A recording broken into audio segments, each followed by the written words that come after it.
Hello. Hello. Good morning class, am I audible? Yes, sir. Good morning. Good morning. So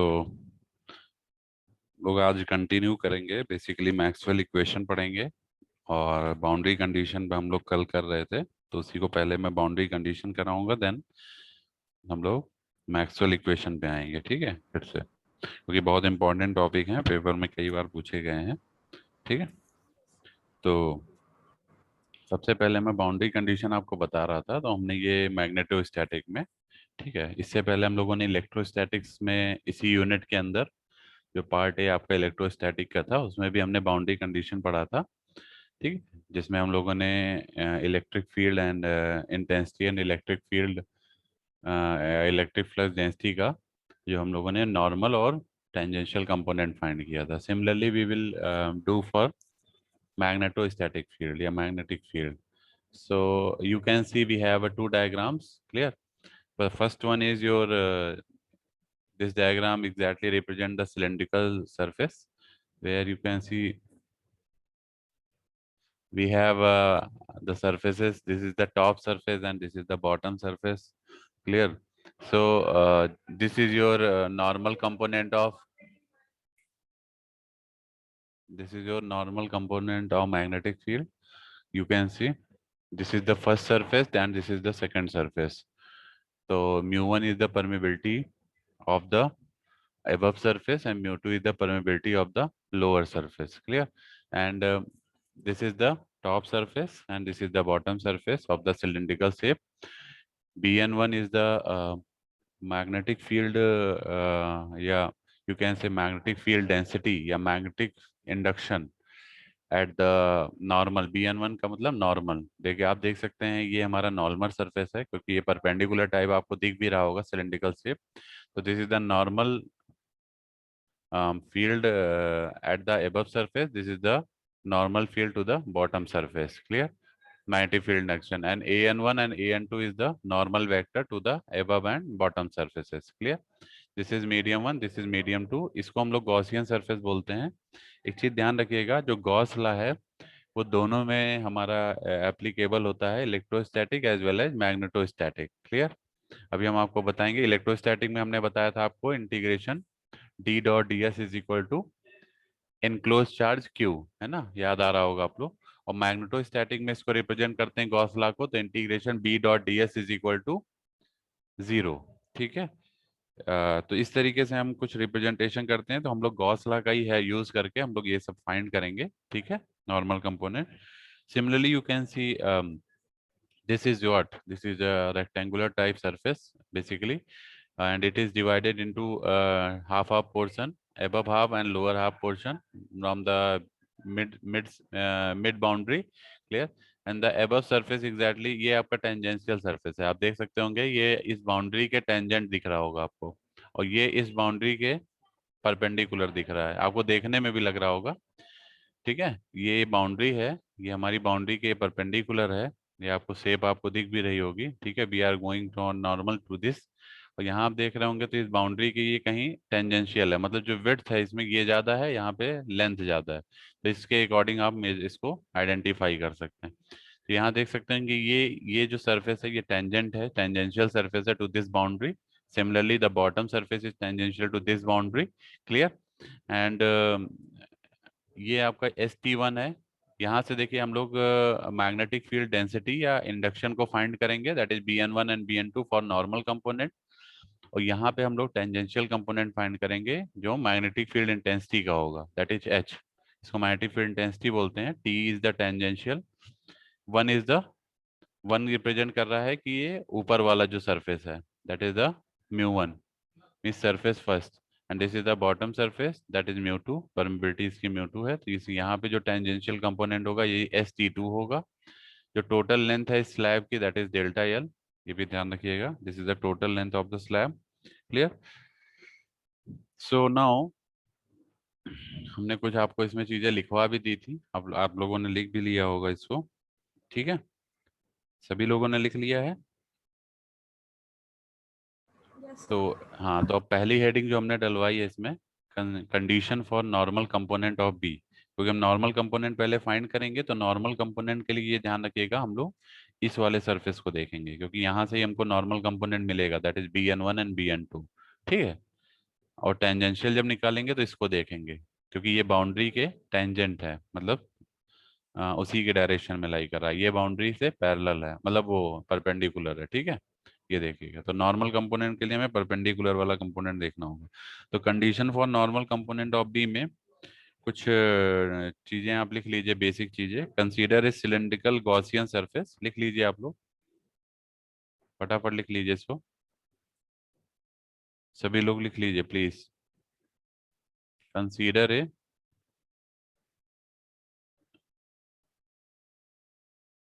cylindrical Gaussian surface, Gaussian surface, ठीक है, which lies half in both the media, which lies half, half का मतलब है जो ऊपर नीचे दोनों तरफ हाफ हाफ लाई कर रहा है, बाउंड्री के ऊपर भी आधा, बाउंड्री के नीचे भी आधा, है ना। Half in both the media, both the, both the media of permeability μ1 and μ2, permeability μ1 and μ2, ठीक है, permeability μ1 and μ2। The height of the cylinder, हम जो हाइट एज्यूम कर रहे हैं वो स्मॉल एज्यूम कर रहे हैं, ठीक है ना, इसीलिए हमने दिखाया भी नहीं है। The height of the cylinder is assume to be small, मतलब स्मॉल एज्यूम कर रहे हैं, ये ध्यान रखिएगा। ठीक है, is assume to be small, height of the cylinder is assume to be, so that the, statement आप लोग लिख सकते हैं क्योंकि आपको अंडरस्टैंड करने के लिए जरूरी है। ठीक है ना, सो दैट द, डायरेक्ट हम डेरिवेशन पे नहीं आएंगे, थोड़ा सा स्टेटमेंट आपको लिए जरूरी है। सो that the magnetic flux through the curve surface is negligible, क्योंकि लेंथ को हम ऑलमोस्ट बहुत कम मान के चल रहे हैं हाइट को, इसलिए हमारा जो मैग्नेटिक फ्लक्स जो हमारा कर्व सरफेस से निकल आएगा वो हम क्या हो जाएगा, नेग्लेजिबल हो जाएगा, through the curve surface is negligible, is negligible.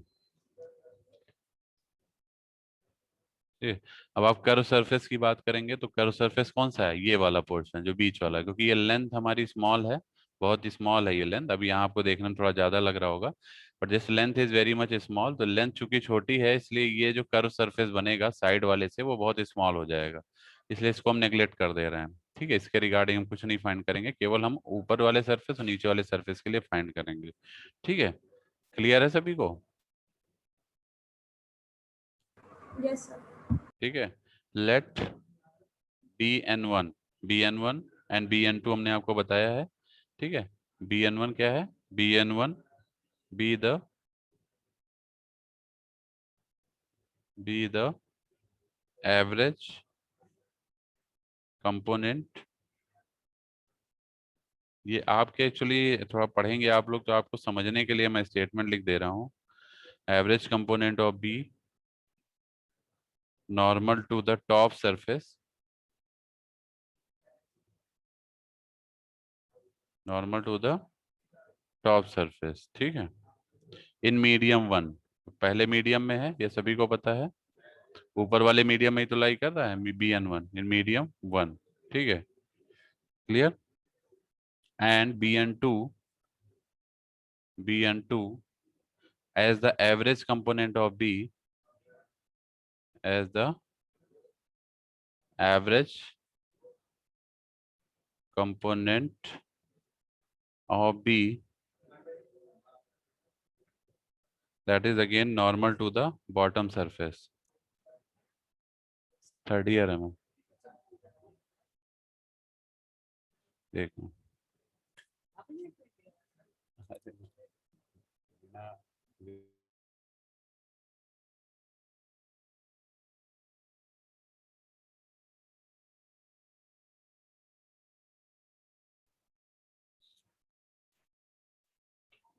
normal average component of B normal to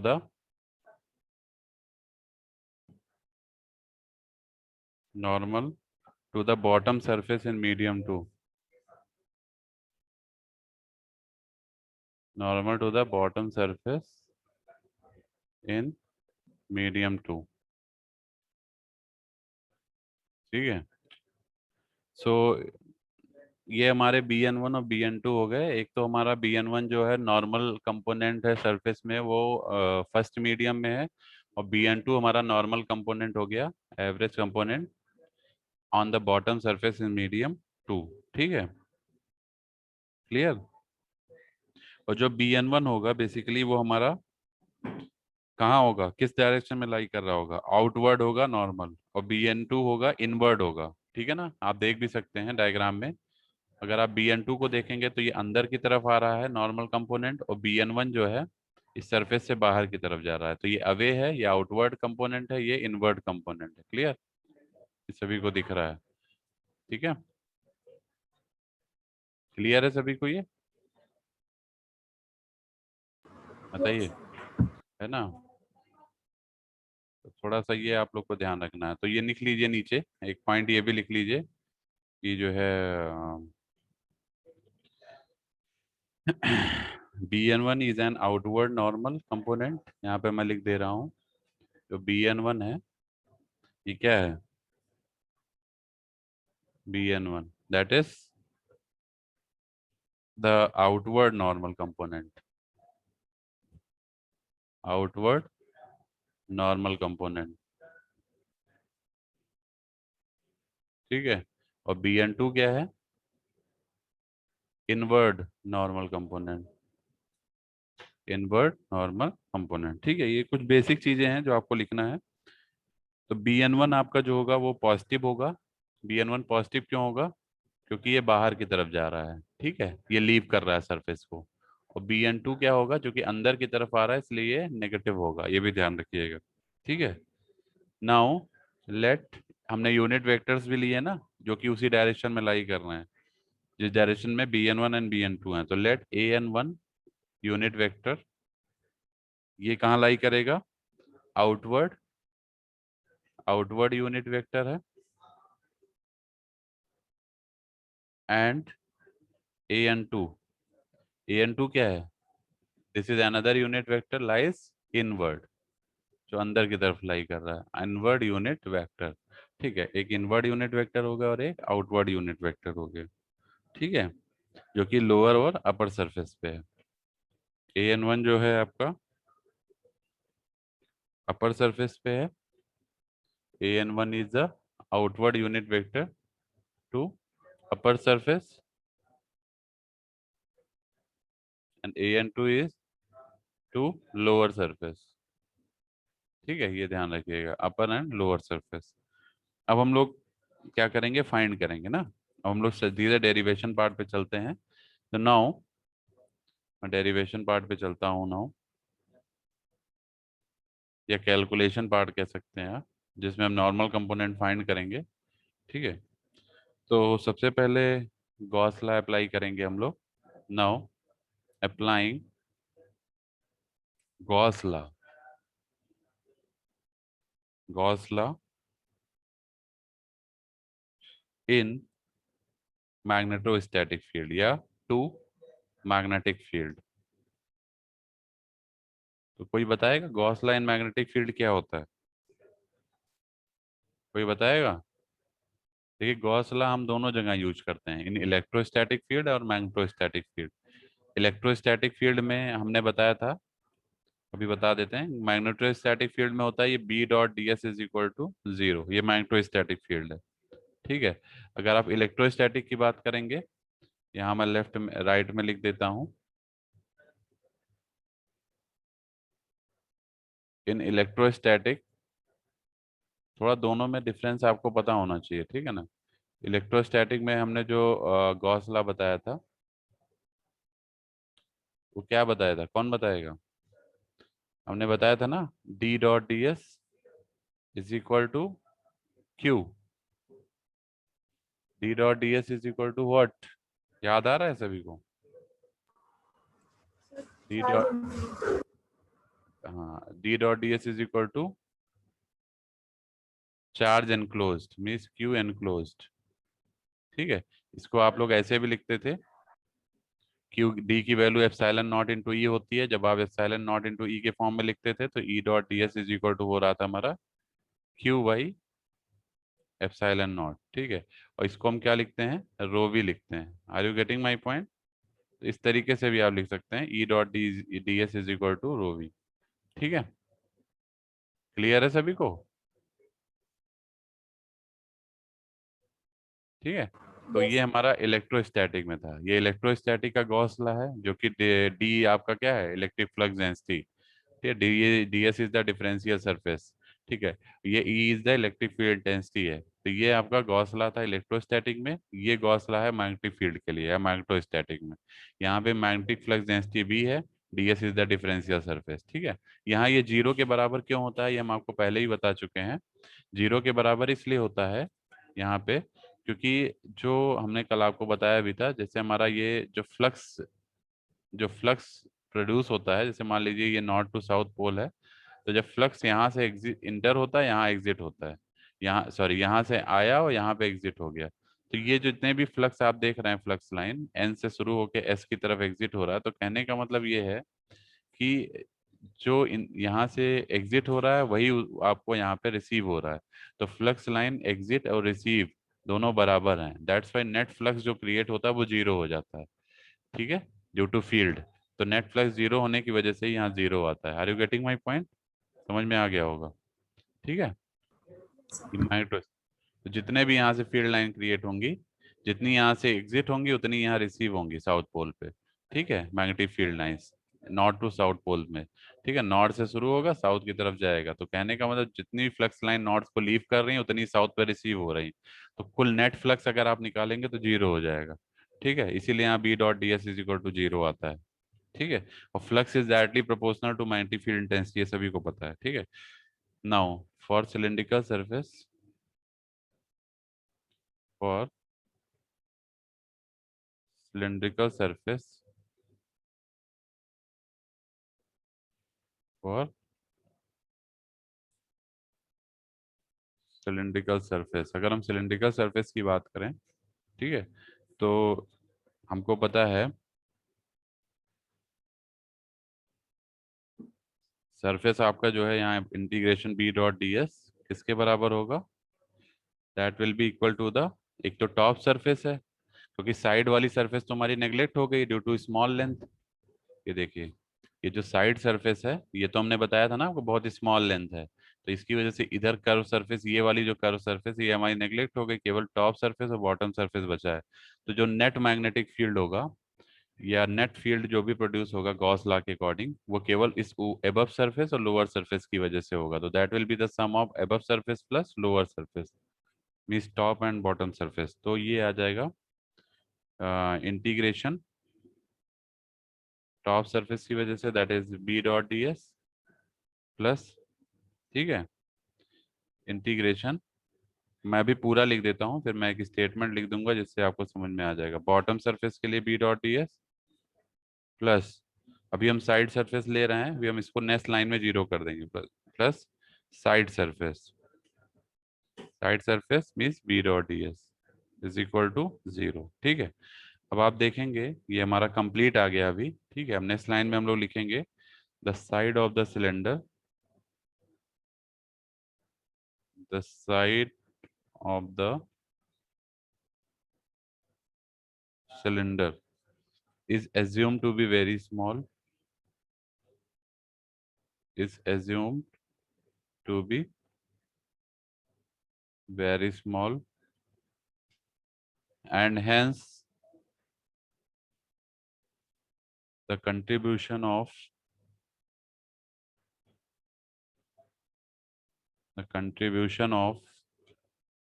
side surface integral is taken as 0. Side surface integral is taken as 0, क्योंकि साइड सरफेस का कंट्रीब्यूशन बहुत कम है, इसलिए इसका integral भी हमारा 0 होगा due to very small length. ठीक है, तो ये जो साइड सरफेस है इसका कंट्रीब्यूशन बहुत स्मॉल होगा, तो ये 0 हो जाएगा। कहने का मतलब है ड्यू टू स्मॉल लेंथ। ठीक है ना, तो ये जो हमारा साइड सरफेस होगा B dot D S is equal to 0 हो जाएगा, क्योंकि जो सरफेस होता है वो लेंथ इंटू विड्थ होता है, और लेंथ तो बहुत छोटी है, तो इसकी वजह से ये हमारा जो है कंप्लीट ये पूरा ये इंटीग्रेशन 0 आ जाएगा। ठीक है, तो ये 0 हो गया। इस इक्वेशन को उठा के अगर हम ऊपर रखेंगे तो हमको केवल क्या मिलेगा, केवल बॉटम और टॉप सरफेस मिलेगा। Are you getting my point? समझ में आ रहा है? Yes, sir. Yes, sir. Therefore you will get only what? Integration top b dot ds plus integration bottom b dot ds is equal to 0। ठीक है, केवल आपका ये बचेगा। ठीक है, अब इसमें हम लोग क्या करेंगे, सो वी हैव, अब हम इसकी वैल्यू अगर देखें तो ये जो टॉप एंड बॉटम का हमारा इंटीग्रेशन है, इसको अगर आप सॉल्व करेंगे तो क्या आएगा बताइए? This will give you B N one. Top के केस में जो बी है वो बी एन वन है, that is the normal component. ठीक है, बताइए बी एन वन है ना ये, B Yes, N sir. One. ठीक है, इन टू इसकी डायरेक्शन में जो यूनिट वेक्टर था वो क्या था, ये देखिए इसकी डायरेक्शन में जो यूनिट वेक्टर है वो ए एन वन है, तो ए एन वन AN1. का इसके साथ मल्टीप्लाई होगा, B N one into A N one. ये मैं इस इंटीग्रेशन की वैल्यू लिख रहा हूँ, ठीक है ना, ये ध्यान रखिएगा, A N one into D S का इंटीग्रेशन डेल एस आ जाएगा, डेल एस आ जाएगा, डी एस का इंटीग्रेशन डेल एस आ जाएगा, और बी की value B N one into A N one हो जाएगी। ठीक है, क्लियर? ये हो गया टॉप के केस में। ऐसे ही सॉरी, ऐसे ही बॉटम के केस में लिखेंगे, तो बॉटम के केस में ये क्या आएगी वैल्यू, बॉटम के केस में देखिए ये चूंकि इनवर्ड है, ये आउटवर्ड था ऊपर वाला कंपोनेंट, ये हमारा आउटवर्ड था इसलिए ये पॉजिटिव रहा, और ये अंदर की तरफ जा रहा है, तो यहाँ पे बी एन टू क्या होगा, नेगेटिव होगा। अभी हमने ऊपर बताया भी था, ये देखिए बी एन टू आपका इनवर्ड है तो नेगेटिव होगा, तो इसका मतलब ये वाला जो कंपोनेंट है यहाँ पे बी एन टू की वैल्यू क्या आएगी, नेगेटिव आएगी। आएगी नहीं आएगी बताइए? तो B N two into normal component A N two into surface that is del S, ये किसके बराबर हो जाएगा, 0 के बराबर हो जाएगा। ठीक है, अब यहाँ से अगर आप देखेंगे तो इसको हम ऐसे भी लिख सकते हैं, और B N one into del S minus B N two into del S is equal to 0, अगर मैग्नीट्यूड के फॉर्म में लिखते हैं। अगर मैग्नीट्यूड के फॉर्म में लिखेंगे तो ये यूनिट वेक्टर्स आपके 1 हो जाएंगे। ठीक है ना, इसका अगर मैग्नीट्यूड लेते हैं तो यूनिट वेक्टर का मैग्नीट्यूड आपका क्या होता है, 1 होता है, सभी को पता है। तो ए एन वन और ए एन टू का मैग्नीट्यूड 1 हो जाएगा, तो केवल ये आपका बचेगा B N one dot D S minus B N two dot D S is equal to 0। और यहाँ पे मैं लिख देता हूँ मैग्नीट्यूड है ये, ठीक है ना, मैग्नीट्यूड कंपोनेंट, मैग्नीट्यूड कंपोनेंट है इसलिए ऐसा हो रहा है। ठीक है, और यहाँ पे ये चीज़ ध्यान रखिएगा, इस यूनिट वेक्टर के जो मैग्नीट्यूड होंगे, चाहे ए एन वन है या ए एन टू है या का 1 होता है, यूनिट वेक्टर का मैग्नीट्यूड 1 होता है, ये ध्यान रखिए। ठीक है, इसमें कोई कंफ्यूजन नहीं होना चाहिए। ठीक है, तो इस वजह से ये ऐसा हुआ है यहाँ पे। ठीक है तो ये आ गया हमारा। अब हम इसको क्या लिख सकते हैं, डेल एस दोनों में कॉमन हो जाएगा, तो डेल एस इसको आप ऐसे भी लिख सकते हैं, डेल एस कॉमन लेके B N one minus B N two is equal to 0। तो चूंकि आपको पता है कि डेल एस तो 0 हो नहीं सकता है, डेल एस की वैल्यू 0 हो नहीं सकती, क्योंकि जो सरफेस है वो तो एग्जिस्ट करेगा ही। ठीक है, ऊपर की जो सरफेस है या नीचे की सरफेस है वो तो एग्जिस्ट करेगी, वो तो 0 हो नहीं सकती है। स्मॉल हो सकती है लेकिन 0 नहीं हो सकती, तो ये तो 0 हो नहीं सकता है, मीन्स डेल एस आपका 0 नहीं हो सकता है। इट मीन्स कि आपका B N one minus B N two 0 के बराबर होगा, that means B N one बराबर बी एन टू आ जाएगा। ये समझ में आ रहा है सभी को? ये समझ में आ रहा है सभी को? तो Yes, sir. ये आपका हो गया मैग्नेटिक फील्ड का नॉर्मल कंपोनेंट। ठीक है, this is your normal component, इसको मैं इक्वेशन नंबर 4 दे देता हूँ। ठीक है, तो कहने का मतलब है नॉर्मल कंपोनेंट में magnetic flux density B N one upper side में और लोअर साइड में दोनों में बराबर होती है। ठीक है, सो यहाँ लिख सकते हैं आप लोग, एक लाइन आप लिखना चाहें तो लिख सकते हैं, दस the normal components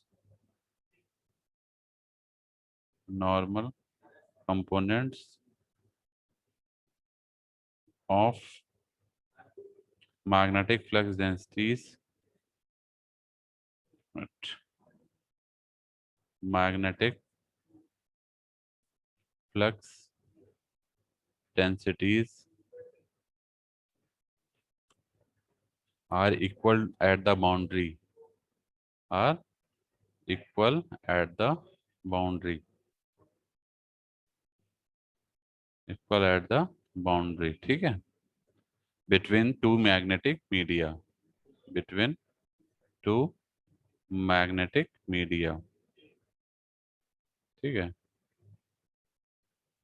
that is, so क्या बोलेंगे मतलब कि नॉर्मल कंपोनेंट, ये अभी इंपॉर्टेंट पॉइंट है, इसका जो एक्सप्लेनेशन है, that is normal component of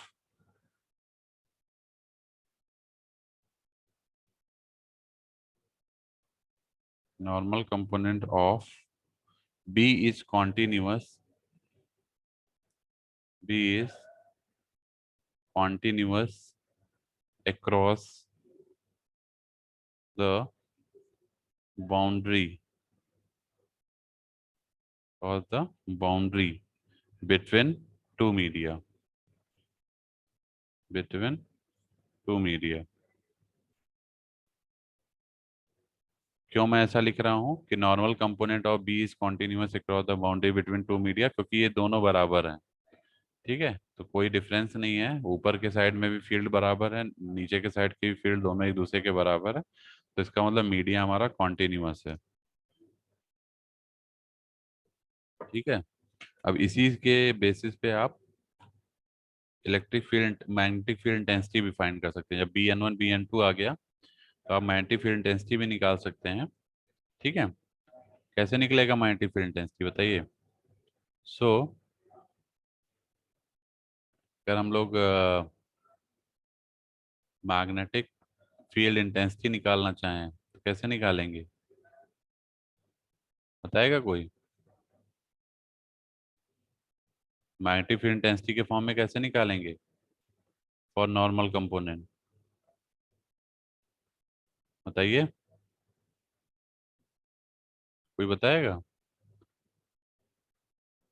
क्योंकि B N one is equal to होता है, बी बराबर म्यू इंटू एच होता है, सभी को पता है, तो बी एन वन क्या हो जाएगा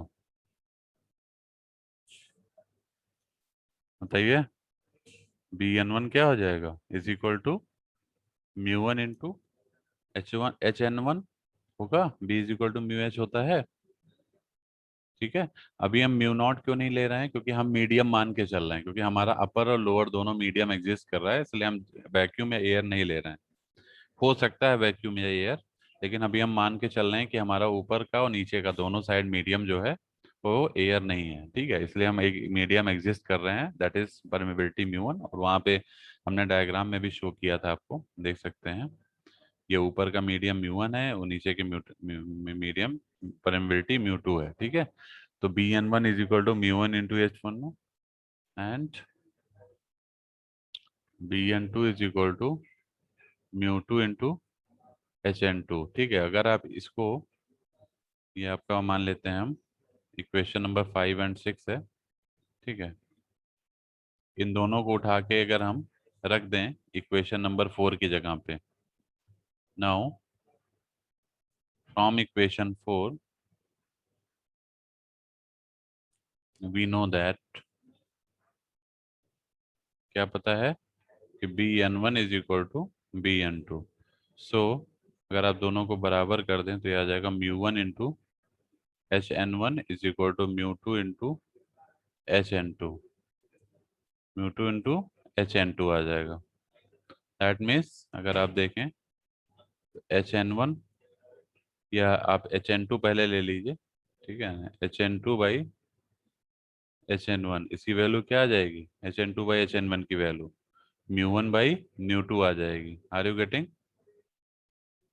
समझ में आ रहा है सभी को? तो this is in terms of magnetic field intensity, ठीक है, समझ में आ रहा है सभी को? Yes, sir.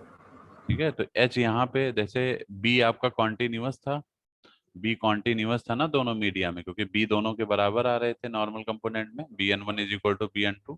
लेकिन Hn1 और Hn2 अगर देखेंगे मीन्स मैग्नेटिक फील्ड इंटेंसिटी, तो ये कॉन्टिन्यूअस नहीं होगा, क्योंकि ये दोनों बराबर नहीं है डायरेक्टली। यहाँ पे ये म्यू 1 और म्यू 2 की वजह से ये दोनों बराबर नहीं है, क्योंकि म्यू 1 बाई म्यू 2 आ रहा है ना राइट साइड में। तो Hn1 Hn2 के बराबर तो नहीं, इसका मतलब जो है H जो है डिसकॉन्टिन्यूअस है, मीन्स H इज डिसकॉन्टिन्यूअस, ये डिसकॉन्टिन्यूअस है, continuous, discontinuous by the ratio, by the ratio, कौन से रेशियो से, म्यू 1 बाई म्यू 2 से, इस रेशियो की वजह से ये डिसकॉन्टिन्यूअस है, ठीक है। अब हम लोग जो है ये नॉर्मल कंपोनेंट हो गया, अब हम लोग जो फाइंड करेंगे, हम लोग क्या फाइंड करेंगे, ये हमारा नॉर्मल कंपोनेंट हो गया। अब हम लोग टेंजेंशियल कंपोनेंट फाइंड करेंगे। क्या फाइंड करेंगे? Now we will find the condition for tangential component of H, condition for tangential component of H, H is the field intensity, ठीक है। हम कंडीशन फाइंड करेंगे टेंजेंशियल कंपोनेंट के, ठीक है। तो कैसे निकालेंगे टेंजेंशियल कंपोनेंट, कौन बताएगा? टेंजेंशियल कंपोनेंट के लिए हम लोग जो डायग्राम देखेंगे वो कौन सा देखेंगे, पहला ये वाला देखेंगे, ठीक है, ये वाला डायग्राम, दिस डायग्राम। इससे हम लोग ST1 और ST2 की वैल्यू निकालेंगे। ST1 एग्जिस्ट कर रहा है, ST1 is the surface magnetic field intensity that belong to this upper surface, and ST2 is the magnetic field intensity that belong to the lower surface. This is the tangential field intensity at the top, this is the tangential field intensity on the second medium, and delta L is the length, ठीक है, this is the length या width कह सकते हैं, ठीक है। तो इसके बेसिस पे हम इसको टेंजेंशियल कंपोनेंट निकालेंगे। तो देखिए, now let us consider a close rectangular path, उसी डायग्राम को हम कंसीडर कर रहे हैं, ठीक है, रेक्टेंगुलर पाथ है। Let us consider a closed rectangular path as shown in figure B, हम लिख भी दे रहे हैं as shown in figure B. Rectangular path कौन सा है? PQRS, PQRS, PQRS ही तो है, देखिए PQRS, ठीक है, यही तो है। क्लियर है सभी को? Yes, sir. This is your rectangular part, ठीक है, PQRS with its long side PQ, इसकी लॉन्ग साइड कौन सी है? PQ है, जो कि विड्थ वाली है ना, जिसमें डेल्टा एल हमने लिखा, width it's long side P Q. ठीक है, लॉन्ग साइड पी क्यू हो गया एंड आर एस हो गया। ऊपर और नीचे दोनों ही लॉन्ग साइड है, देख सकते हैं हम। ये पी क्यू और आर एस, ये दोनों नीचे, ऊपर और नीचे वाली लॉन्ग साइड है, ये स्मॉल साइड है। ठीक है, साइड वाली पैरेलल टू द, ये और जो दोनों ये साइड हैं, ये किसके पैरेलल है? बाउंड्री के पैरेलल है ना, जो इंटरफेस डिवाइड कर रहा है इनको। Parallel to the interface, interface का मतलब बाउंड्री। ठीक है, interface and close to it, and close to it. ठीक है, इसके पैरेलल है, उसके पास में। टेंजेंशियल कंपोनेंट फाइंड करने के लिए हम लोग एम्पियर्स लॉ यूज करेंगे। ठीक है, जैसे हम लोगों ने नॉर्मल कंपोनेंट फाइंड करने के लिए गॉस लॉ यूज किया था मैग्नेटोस्टैटिक का, यहाँ पे हम टेंजेंशियल कंपोनेंट फाइंड करने के लिए एम्पियर्स लॉ यूज करेंगे। एम्पियर्स लॉ हमने आपको डिराइव कराया था। ठीक है, now applying ampere's law at the boundary. Ampere's law at the boundary. Ampere's law क्या कहता है बताइए? Line integral of the field component that is S dot D L is equal to current, fix current passing through that close path, that is I. यही तो बताया था मैंने। ठीक है, इस आई को हम लोग लिख सकते हैं के डॉट डेल है, डेल एल। क्या लिख सकते हैं? के डॉट डेल एल।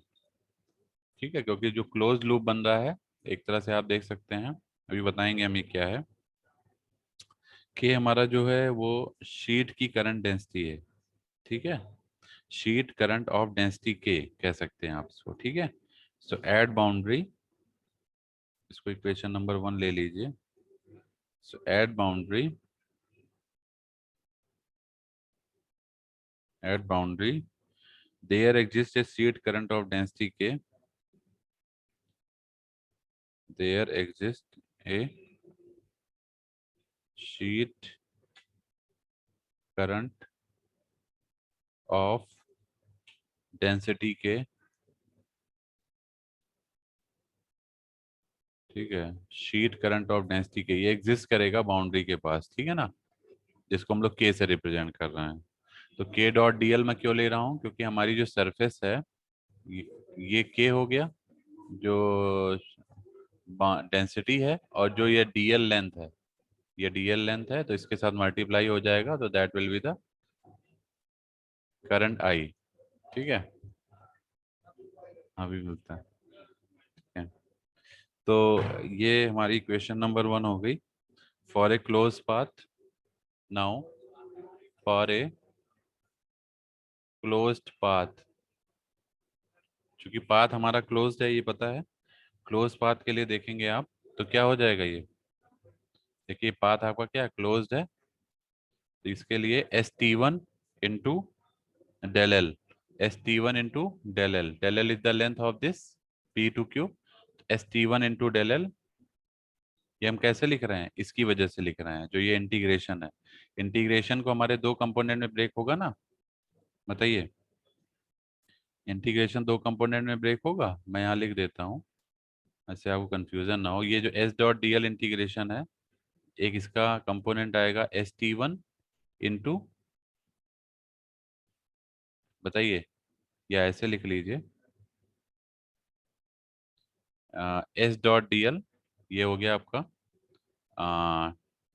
टॉप के लिए, और एक होगा बॉटम के लिए। ठीक है, plus S dot D L, ये बॉटम के लिए होगा, बॉटम सरफेस लाइन। ठीक है, तो अगर आप टॉप के लिए देखेंगे तो एस डॉट डी एल की वैल्यू क्या आएगी बताइए? एच की वैल्यू आ जाएगी S T one, that is the tangential component at the top, into D L की जगह आप रख सकते हैं डेल्टा एल। ठीक, सिमिलरली प्लस दूसरे वाले के लिए देखेंगे तो इसके लिए आएगा S T two into del L, लेकिन ये माइनस होगा। क्यों माइनस होगा? क्योंकि देखिए अगर डायरेक्शन आप देखेंगे तो ऊपर वाले के लिए देखेंगे तो पी से क्यू की तरफ, मीन लेफ्ट से राइट जा रहे हैं, पॉजिटिव डायरेक्शन में जा रहे हैं, और नीचे आर टू एस देखेंगे तो राइट टू लेफ्ट जा रहे हैं, मीन्स एंटी मतलब नेगेटिव डायरेक्शन में जा रहे हैं। Are you getting my point? समझ में आ रहा है? तो ये जो जैसे हम लोग टॉप एंड बॉटम कंसीडर करते हैं, वैसे लेफ्ट राइट के लिए भी कंसीडर करते हैं। ये हमारा राइट है, ये लेफ्ट है, तो लेफ्ट वाला नेगेटिव होता है, राइट पॉजिटिव होता है। जैसे टॉप को हम पॉजिटिव और बॉटम को नेगेटिव लेते हैं। Are you getting my point? समझ में आ रहा है? समझ में आ रहा है? Yes, sir. Yes, sir. यहाँ आ जाएगा माइनस नीचे वाला ST2 इंटू डेल एल। ये किसकी वैल्यू हो गई? बॉटम के लिए हो गई, ठीक है। ये किसके बराबर होगा दोनों? के डॉट डी एल के। के डॉट डेल के एल के बराबर है ना, तो इसको हम लिख सकते हैं के डॉट डेल एल। इसके बराबर आएगा ये, ठीक है। तो दैट इज इक्वेशन। इसको अब और थोड़ा सा सही से लिखेंगे तो ये आ जाएगा, और ST1 into del L minus ST2 into del L is equal to K dot del L, ठीक है।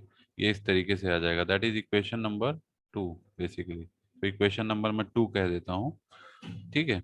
अब अगर आप एक चीज़ और देखिएगा, यहाँ से डेल एल से डेल एल सब कैंसिल हो जाएगा, क्योंकि राइट साइड में भी है। तो बल्कि इसको 2 लिखने के बजाय मैं अभी नेक्स्ट जो एक्सप्रेशन उसको 2 लिख देता हूँ।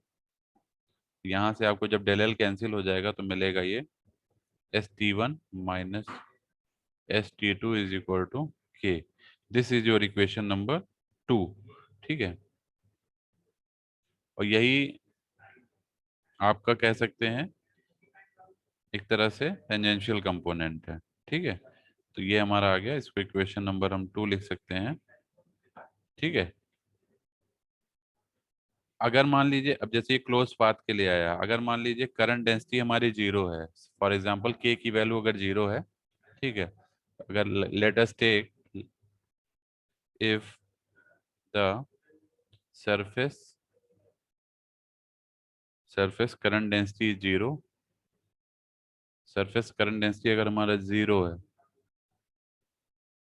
अगर सरफेस करंट डेंसिटी 0 है तो क्या होगा देन? तो के की इज इक्वल टू 0 हो जाएगा। सो आपकी जो एक्सप्रेशन होगी वो ST1 is equal to ST2 हो जाएगी, क्योंकि राइट साइड वाला के 0 हो गया, तो ST1 ST2 के